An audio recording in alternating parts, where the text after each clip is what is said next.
This is at Asia Pacific, Guerrilla Talks. This will be our first Guerrilla Talk.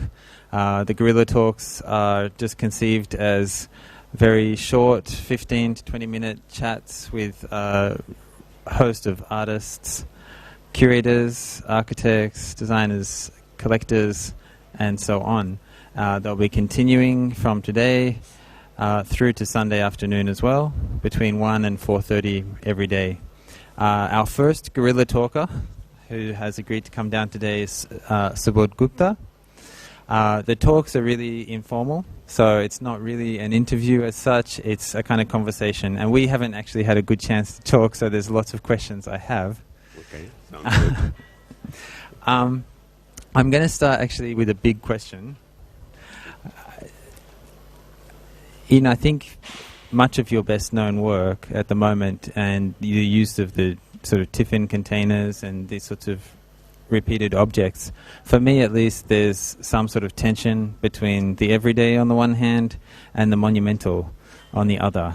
And I see that in a formal sense, like very large objects sometimes, but in general, like the sensation, the atmosphere, I think, is this tension between something everyday and familiar and something monumental and above the familiar. Is that something that I'm reading wrongly? Is that something that you're conscious of? How does this reflect? How is this a reflection of what you're making, where you're coming from? It's true. Like you've seen my everyday object, what I use in my work. But sometime, apart from the object, I make video. I do take photography. I do take performance. Hello? Yeah? Okay? Yeah, sorry. So, yes, so it's not just everyday objects.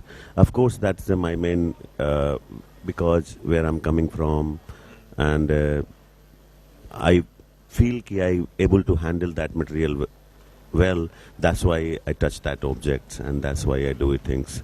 But what you was question basically? Monumental and the everyday? It's that relationship between the monumental and the everyday. Is that something that you're working towards, or? Everyday become a monumental automatically. Because it's look like a day-to-day objects, but very monumental when you go deep inside the object itself. Is that something that you do by repetition? Is that part of the work? Because you also have single object works. Yeah, it's become like a ritual. Right. It's like a ritual, and everyday ritual is special. In the same way, is an art practice of mine. It's like a object, everyday things, but it's like a ritual, and I like that form of idea of ritual to create as a piece of artwork. Yeah. So that's ritual in the sense of the process that you're involved in, as well as I get the sense as like some of the objects that you're using, or in your single object works. I'm thinking about a work like I think it's called Atta, flower, where it's a cast bronze. Yeah, that's a different type of object, but I still see this sense of ritual relationship to something like a piece of dough.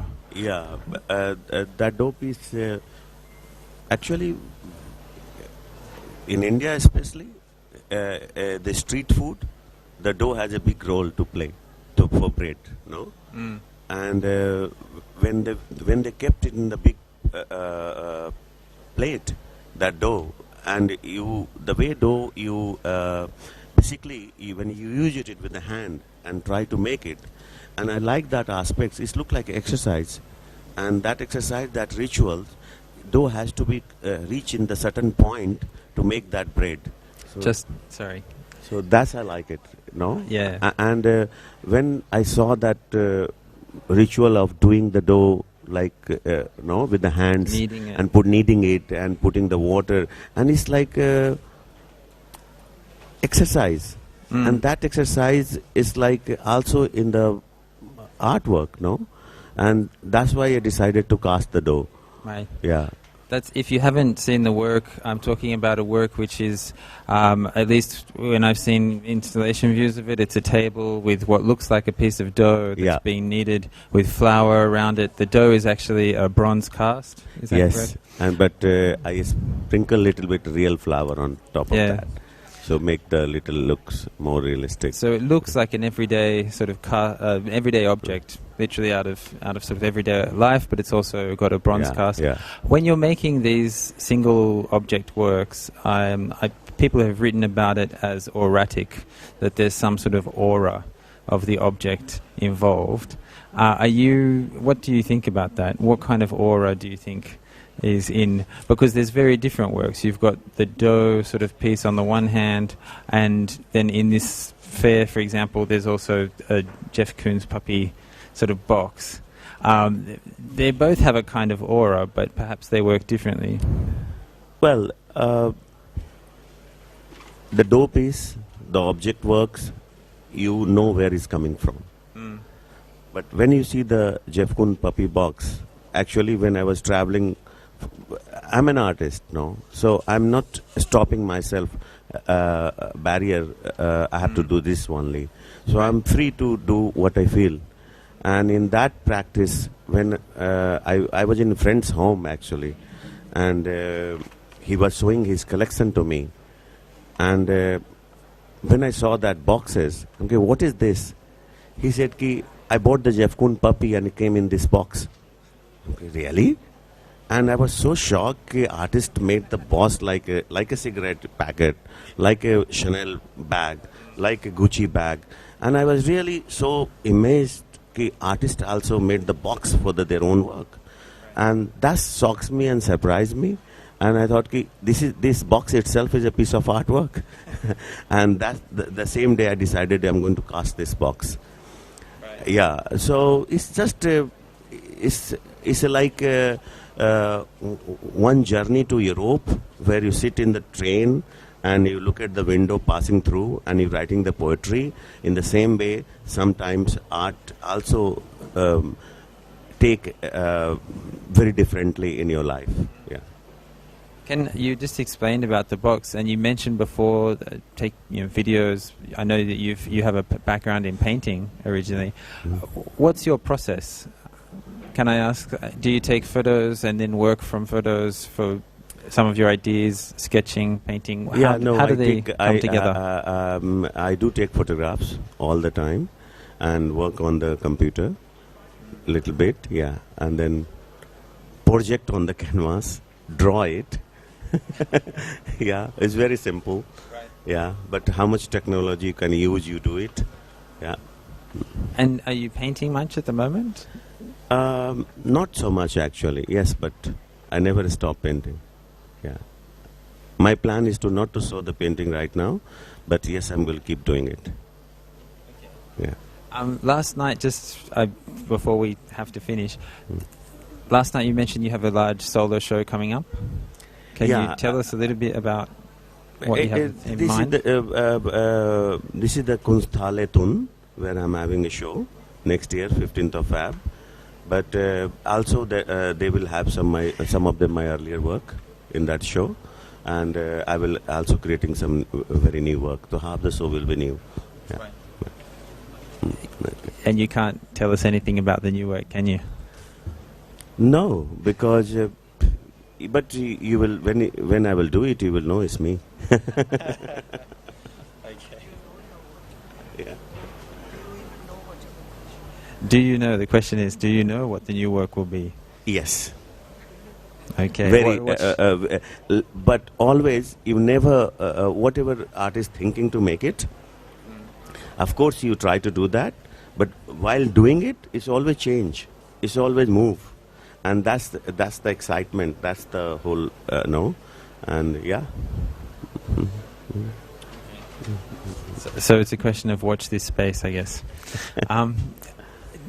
Just lastly, there's a relationship, I think, between the processes that you've talked about. You're traveling, you're seeing new things. Is there any, how can I say, is is there a necessity for you to reflect on the world around you? I mean, particularly in the last year or two, a lot of artists, I think, face the pressure of having to respond to, so much trauma and tragedy and crisis. Yes, the world is so big, so much going on.